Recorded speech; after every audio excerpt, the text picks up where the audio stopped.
How to appear offline on Instagram. Hello everybody and welcome to this video where I'm going to show you exactly how to appear offline on Instagram, but make sure that you watch this until the very end so that you don't make any mistakes in this process.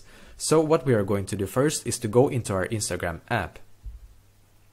Perfectly, now when you're on your Instagram app, then what you need to do is to go to your profile basically.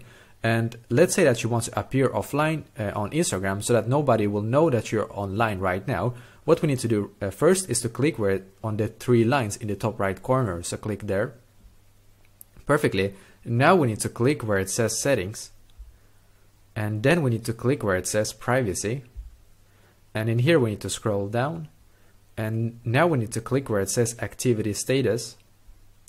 Perfectly. As you can see, there's like basically a setting here that shows show activity status, and make sure that you have this one off.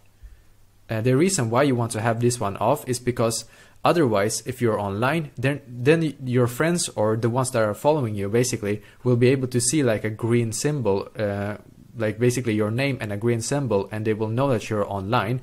Or if you're not online, they will be able to see that you're online like a couple of minutes ago and so on. But if you have this one disabled, then they will not be able to see anything. They will not see like any green like circle on your name if you're online. They will not be able to see when you were last online as well. So basically this is exactly how to do so. So let me know in the comments below if you have any questions, and I will do my very best to try to help you. And also please don't forget to leave a like on this video and subscribe to my channel, because I'm doing a lot of helpful videos constantly that might be very useful to you. Thank you very much for watching, and I wish you an awesome day.